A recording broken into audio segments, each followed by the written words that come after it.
Hello everyone. Today I am going to discuss about the trigonometric functions. At the first we see the what is trigonometric and functions. We have already discussed about the trigonometric functions and the trigonometric and functions in 11th class. What is function?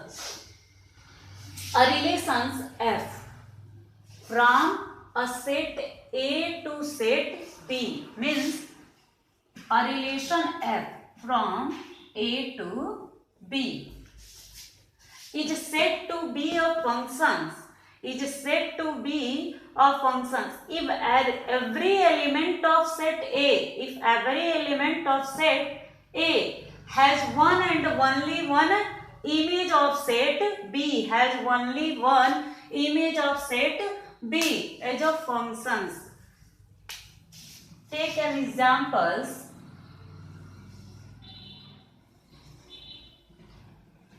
This is the set A and set B.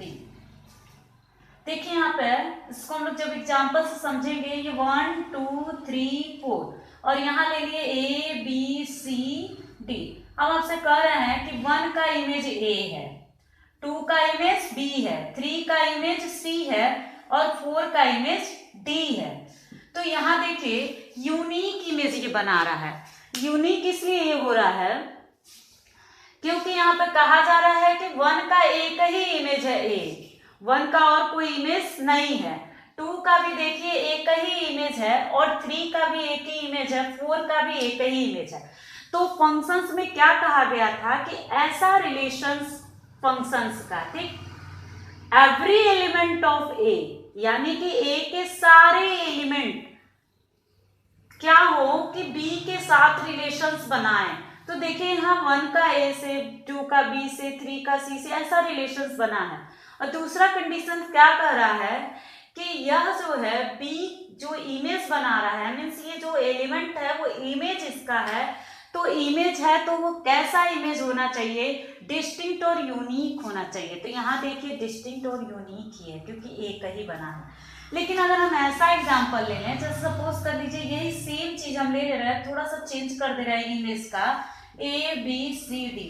हम आपसे कह दे रहे हैं कि 1 का image A है और 1 का इमेज बी भी है. फिर ऐसे एग्जांपल कर दे रहे हैं 2 का इमेज सी है और 2 का इमेज डी भी है. फिर ऐसे 3 का इमेज कर दिए, मतलब इस तरीके से बना दिया. अब यहाँ देखिए 1 का 2 इमेज आ रहा है, ये पॉसिबल नहीं है फंक्शन से. 1 का 2 इमेज कैसे आएगा? 1 ए इमेज भी बना रहा है और बी इमेज भी बना रहा है, जबकि फंक्शंस के अकॉर्डिंग देखा जाए तो इमेज कितना होना चाहिए? 1 ही होना चाहिए. एक एलिमेंट का इमेज कितना होना चाहिए? एक ही होना चाहिए. ऐसे फंक्शंस डिफाइंड होना चाहिए. अब देखिए एक और हम बना दें, जैसे मान लीजिए हम यहाँ लिखते हैं 1 2 3 4 और यहाँ है ए बी सी डी. अब आपसे हम ये कह रहे हैं कि ये तो कंडीशन फॉलो कर रहा है कि इसके सारे एलिमेंट इसका कोई ना कोई इमेज हो बी में, इसके सारे एलिमेंट का कोई ना कोई इमेज हो बी में, ठीक. हम आपसे कह रहे हैं 1 का इमेज ए है, 2 का भी इमेज ए है, ठीक, 3 का इमेज बी है और 4 का इमेज सी है. ऐसा हम बना दिए. अब देखिए यहाँ पे क्या कंडीशंस हो गया कि देखिए 1 तो बनाया तो एक ही इमेज है ए, 2 भी बनाया है एक ही इमेज है, 3 भी बनाया है एक ही इमेज, 4 भी, तो और सारे एलिमेंट भी बनाए हैं इमेज. तो यानी ये भी फंक्शन है. मतलब कि आपका इन दोनों में थोड़ा सा डिफरेंस है कि ये इमेज एक से ज्यादा नहीं बना सकता है. एक वैल्यू का 2 इमेज ऐसे बन सकता है. जैसे यहाँ इमेज ए आया है तो 2 का एक इमेज बन सकता है. देखिए यहाँ 1 का भी इमेज ए है, 2 का भी इमेज ए है. इस टाइप के भी इमेजेस को हम क्या बोलते हैं? फंक्शन ही बोलते हैं. इसको और इसको फंक्शंस कहेंगे. और ये आपका फंक्शन नहीं है क्योंकि इसमें जो है एक से इमेज नहीं बन रहा है, यूनिक इमेज नहीं बन रहा है. अब देखिए थोड़ा हम लोग फर्स्ट चैप्टर में जैसे रिलेशन एंड फंक्शंस में पढ़ेंगे 12th क्लास में 1 फंक्शन एंड ऑनटू फंक्शंस. तो देखिए थोड़ा हम लोग डिस्कस करते हैं 1 फंक्शन. अब 1 फंक्शंस क्या होता है? 1 का मतलब है कि एक जैसे ये देखिए, ये सिंपल हम दो एग्जांपल में इसी से क्लियर हो जाएगा। यहाँ देखिए 1 2 3, ये यूनिक एक एक ये इमेज बनाया है, ऐसे इसको हम लोग 1 1 कहेंगे। देखिए यहाँ लिखा है a function f is such that a to b is defined to be 1 1। कब 1 1 होगा? 1 1 को हम इंजेक्टिव भी बोलते हैं। If the image of distinct element of a का इमेज क्या हो? डिस्टिंक्ट हो। डिस्टिंक्ट मतलब वही यूनिक हो। अब देखिए ऑनटू फंक्शंस क्या होता है? A function f is such that a to b is said to be onto or surjective if every element of b is the image of same element, sorry some element. अब ये बताइए, यहाँ अगर हम लोग इसको कहें तो ये अभी ऑनटू फंक्शंस नहीं होगा, क्योंकि यहाँ a अगर है ये और ये b है, तो b का एक एलिमेंट बचा है अभी जो किसी का इमेज नहीं है। अगर हम लोग यहाँ पर एक और एलिमेंट लिख दें 5, तो इसको हम लोग कहेंगे ऑनटू फंक्शन। ये 1 1 भी है, ऑनटू भी है। वो कैसे? क्योंकि देखिए b में जितने भी एलिमेंट है सारे a का कोई ना कोई इमेज है। अब देखिए ये ऑनटू तो है बट 1 1 नहीं है। क्यों? क्योंकि देखिए यहाँ पर ये मेनी वन फंक्शंस है, इसको हम मेनी वन फंक्शंस बोलते हैं। क्यों? देखिए यहाँ पर a जो है 1 का भी इमेज है और 2 का भी इमेज है। दो एलिमेंट का जब एक इमेज होता है तो उसको हम लोग मेनी वन फंक्शंस बोलते हैं। क्योंकि ये सारे एलिमेंट इसके कोई ना कोई इमेज है, इसलिए हम लोग इसको ऑनटू कह रहे हैं। और 1 1 क्यों नहीं कह रहे हैं? क्योंकि ये एक एक इमेज नहीं है। जैसे 1 का एक इमेज होना चाहिए था, 2 का एक इमेज होना चाहिए, 3 का एक इमेज होना चाहिए, 4 का और 3 का। आगे समझ में? तो ये देखिए इस टाइप के फंक्शंस को हम लोग इसको 1 1 कहेंगे और इसको ऑनटू कहेंगे। अब देखिए तो इसमें चूंकि थोड़ा सा इसलिए हम फंक्शंस के बारे में बताएं क्योंकि हमें पढ़ना है इनवर्स ट्रिग्नोमेट्रिक फंक्शंस। आप ट्रिग्नोमेट्रिक के रेशियो को जानते हैं, साइन होता है, कॉस होता है, टैन होता है, कॉसेक होता है, सेक होता है। इस तरह से आप 6 रेशियो पढ़ें। अब उसी के इनवर्स के बारे में पढ़ना है। अब यहाँ फंक्शंस का क्यों हम डिस्कस किए? क्योंकि इनवर्स पढ़ने से पहले आपको इन्वर्टिबल का नॉलेज होना चाहिए, जो कि फर्स्ट चैप्टर में पढ़े होंगे आप लोग। अब देखिए इन्वर्टिबल का मतलब क्या होता है? जब कोई फंक्शंस हम लिख रहे हैं, जैसे मान लीजिए हम f(x = sin x) ही ले लिए, तो ये फंक्शंस क्या होना चाहिए इन्वर्टिबल के लिए? 1 1 भी होना चाहिए और ऑनटू भी होना चाहिए। जब कोई फंक्शंस 1 1 भी हो जाए और ऑनटू भी हो जाए तो हम उस फंक्शंस को कहेंगे कि वो फंक्शन इन्वर्टिबल है। और जब वो इन्वर्टिबल होगा तब हम लोग इनवर्स उसका आसानी से निकाल सकते हैं। जैसे f(x) = ये दिया है, तो यहाँ पे हम लोग इनवर्स फंक्शंस कैसे निकालेंगे? ये y = sin x हुआ, तो यहाँ से x = निकालेंगे तो क्या निकलेगा? sin inverse y। x = क्या आ जाएगा? sin inverse y। तो ये आपका इनवर्स फंक्शन हुआ।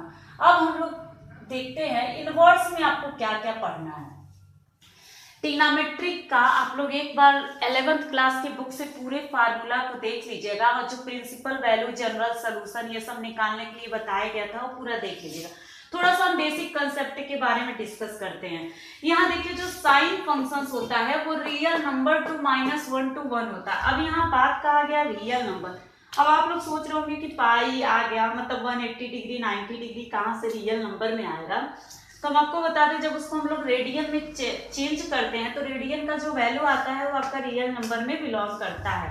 तो इस तरह से आप ये सब 11th क्लास का ही है, आप पढ़ी थी कि देखिए r2 - 1 to 1 आप लोग निकाले होंगे, देखे होंगे 2n + 1 π/2। ये सारा जनरल सॉल्यूशंस में निकाल के बताया गया था।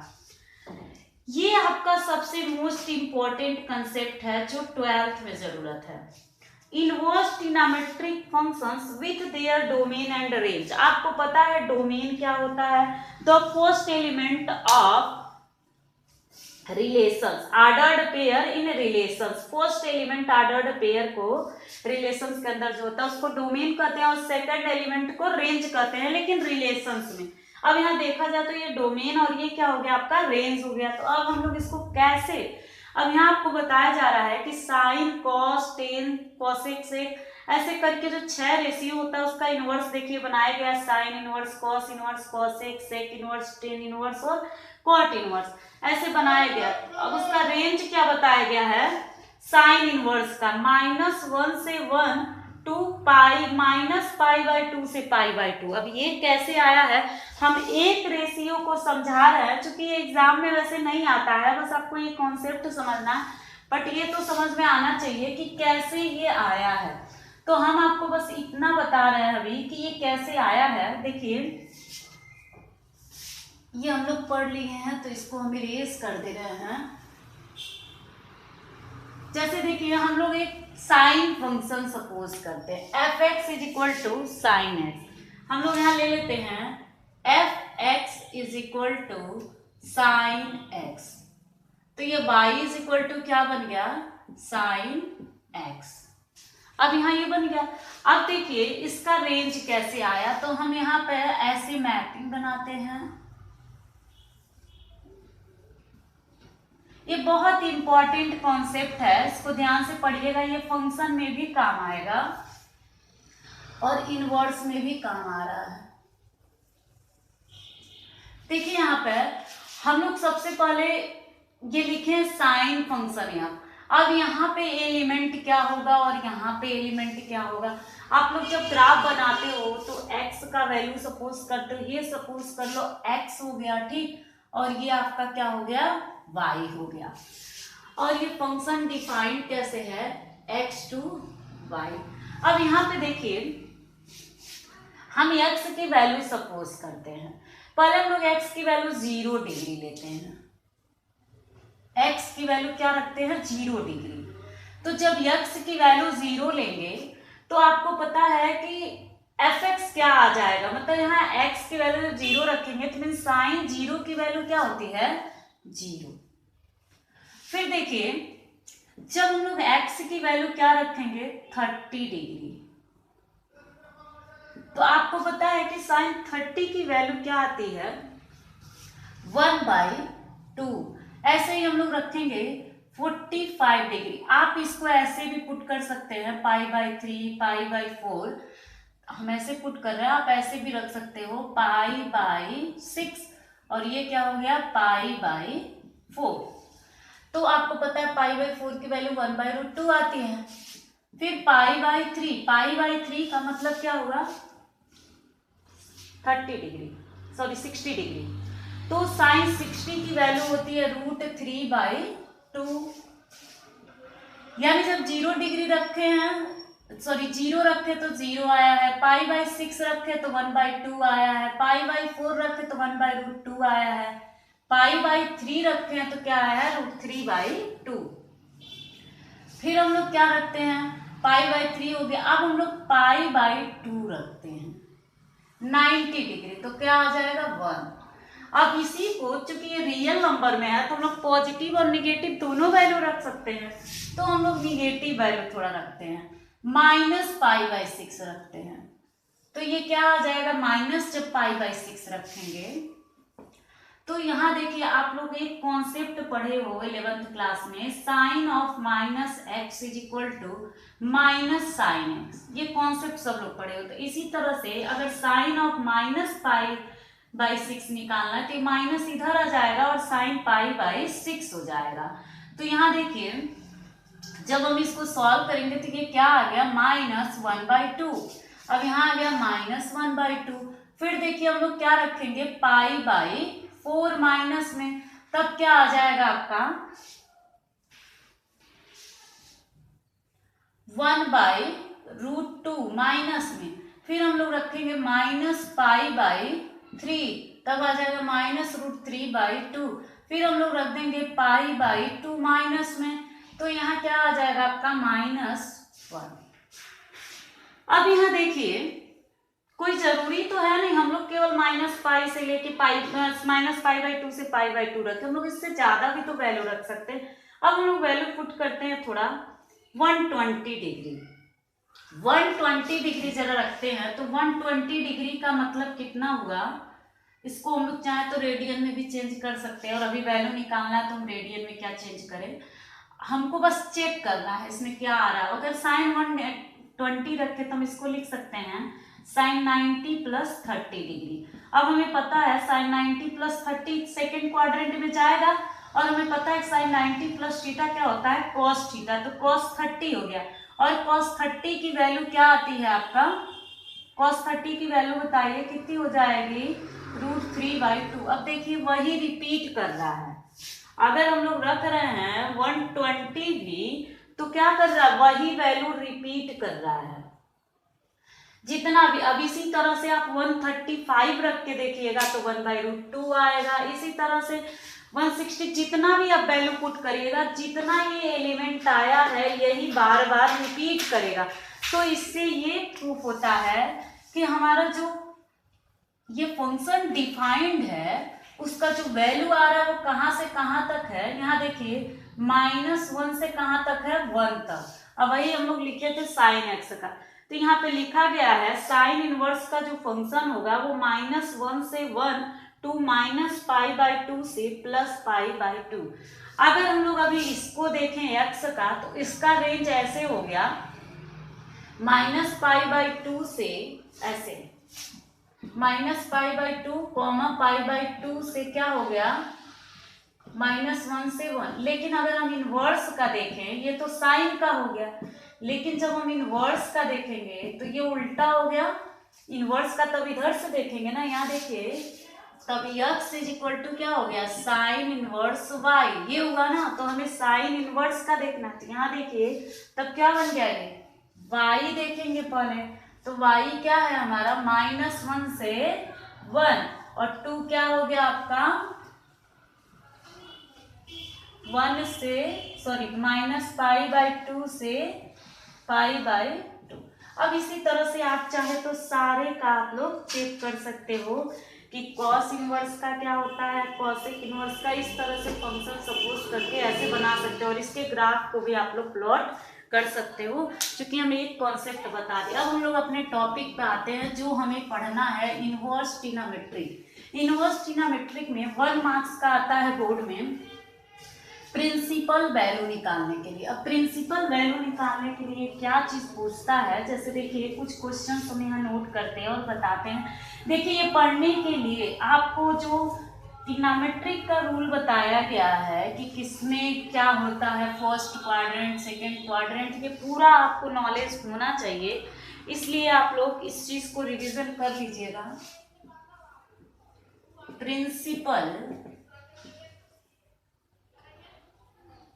प्रिंसिपल वैल्यू, हम कुछ क्वेश्चंस लिखते हैं। Find the principal value, find the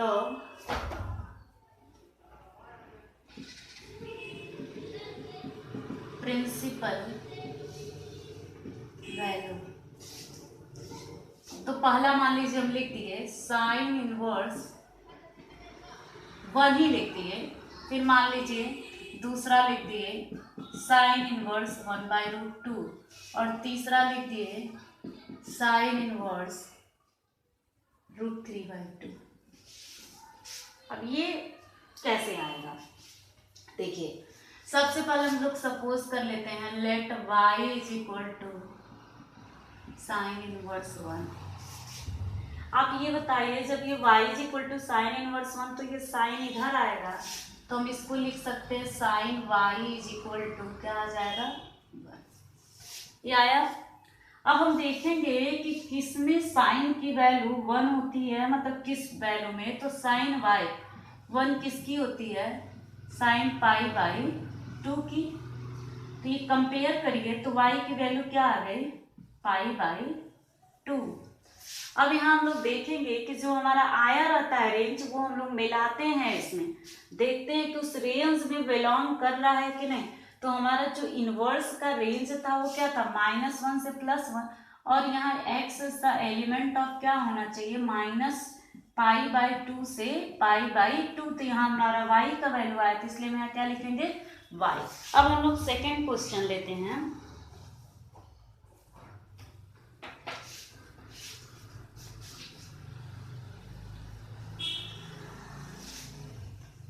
second question तो हम लिखे ही हैं, ऐसे ही देखिए, साइन इनवर्स 1/√2 को y लिख लेंगे, उधर जाएगा 1/√2 इज इक्वल टू क्या हो गया, साइन y हो गया। अब देखिए 1/√2 साइन π/4 होती है, हम लोग 1/√2 की जगह क्या लिख सकते हैं, साइन π/4, तो y की वैल्यू क्या आ गई, π/4।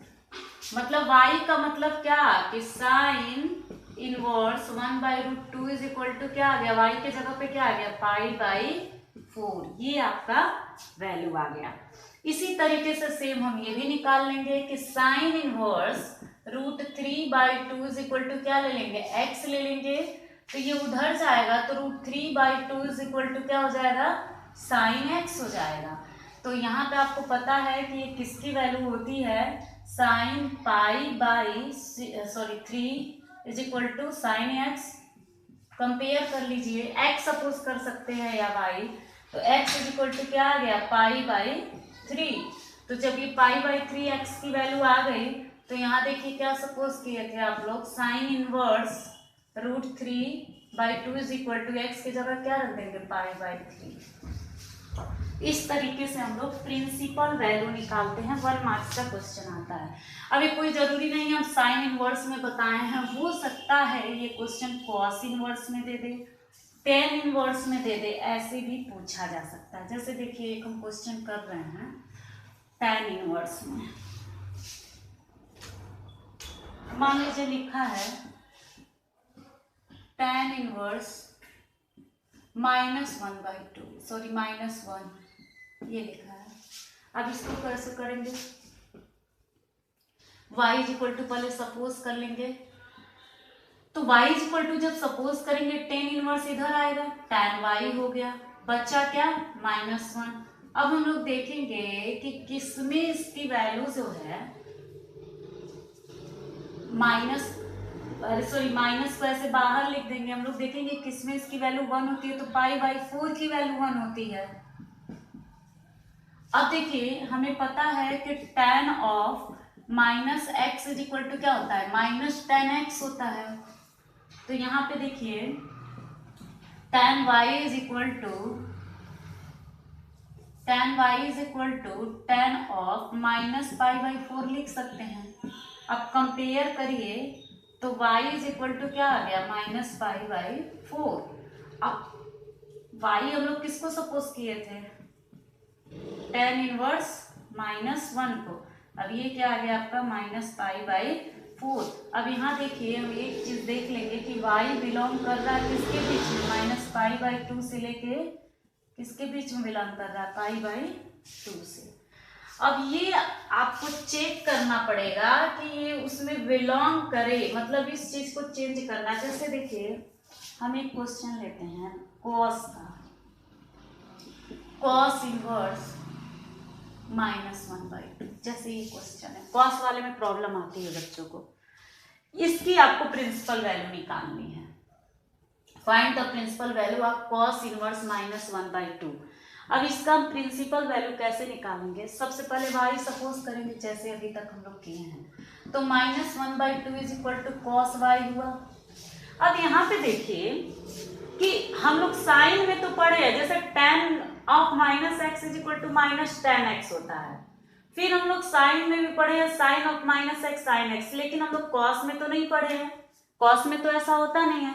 तो यहाँ देखो तो हम लोग क्या करेंगे, हम ऐसे ही डायरेक्ट लिखेंगे कि 1/2 किसकी वैल्यू यहाँ होती है, तो 1/2 किसकी वैल्यू होती है, सॉरी कॉस में किसकी वैल्यू होती है, cos 60 की वैल्यू होती है 1/2, यानी कि π/3 is equal to cos y। अभी यहाँ माइनस है तो हम लोग देखेंगे कि माइनस कॉस किसमें होता है, सेकंड क्वाड्रेंट में, सेकंड को ही लेंगे क्योंकि इसका रेंज जो होता है 0 से पाई, अभी हम लिखे थे, आप देखिएगा बैक करके 0 से पाई कॉस का लिखे थे। तो यहाँ देखिए तो यानी कि सेकंड क्वाड्रेंट में लाई कर रहा है, तो सेकंड में इसको हम लिख सकते हैं कॉस पाई माइनस π/3। जैसे देखिए ये कैसे लिख दिए हम, हमें पता है कि cos 180 minus theta is equal to क्या होता है, माइनस कॉस थीटा। तो क्या माइनस कॉस थीटा को हम ऐसे लिख सकते हैं कि नहीं? तो इसी तरह माइनस कॉस पाई बाई 3 को ऐसे लिख दिए। अब ये आ गया आपका कॉस वाई। अब इसको सॉल्व करिए तो 2 पाई बाई 3 हुआ, cos 2 pi by 3 is equal to cos y. अब कंपेयर कर दीजिए, तो कंपेयर जब आप करेंगे तो देखिए क्या आएगा, y is equal to 2 pi by 3, जबकि ये बिलोंग कर रहा है किसमें, जीरो से पाई के बीच में ही आएगा 2 पाई बाई 3। इसके रेंज में जब तक बिलोंग नहीं करेगा ना तब तक हम इसको ब्रेक करते रहते हैं। तो मतलब कि आपको हम एक टेन का करवा दिए, एक कॉस का करवा दिए और एक साइन का करवा दिए। अब आप क्वेश्चन को सॉल्व करिएगा। जैसे मान लीजिए इसी क्वेश्चन को हम एक तरीके से और कर सकते हैं। देखिए जैसे हम आपको बता दें कि sine inverse of minus x is equal to होता है माइनस साइन इनवर्स एक्स, ठीक है।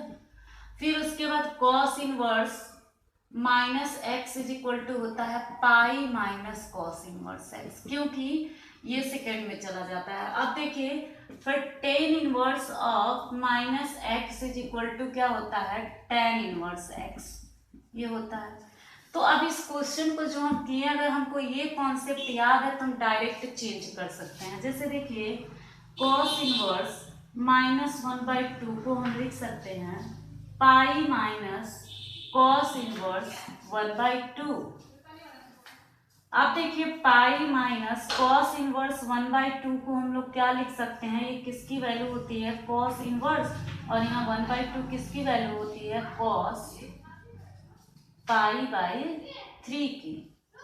अब ये कॉस इनवर्स से कॉस गया, क्योंकि कॉस इनवर्स कॉस थीटा